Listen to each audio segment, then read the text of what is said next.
Okay, so we have this scenario that says, before the Industrial Revolution in England, the predominant peppered moth had light-colored wings.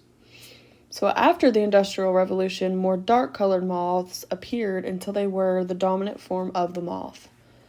The major predators of these moths were sparrows that relied on sight to identify and eat the moths. So the light-colored peppered moths in the forest of the industrial area began to disappear in numbers because they were. So we have 4 answer choices: A, B, C, and D. So A states, the light-colored peppered moths in the forest of the industrial area began to disappear in numbers because they were very sensitive to the city air pollution.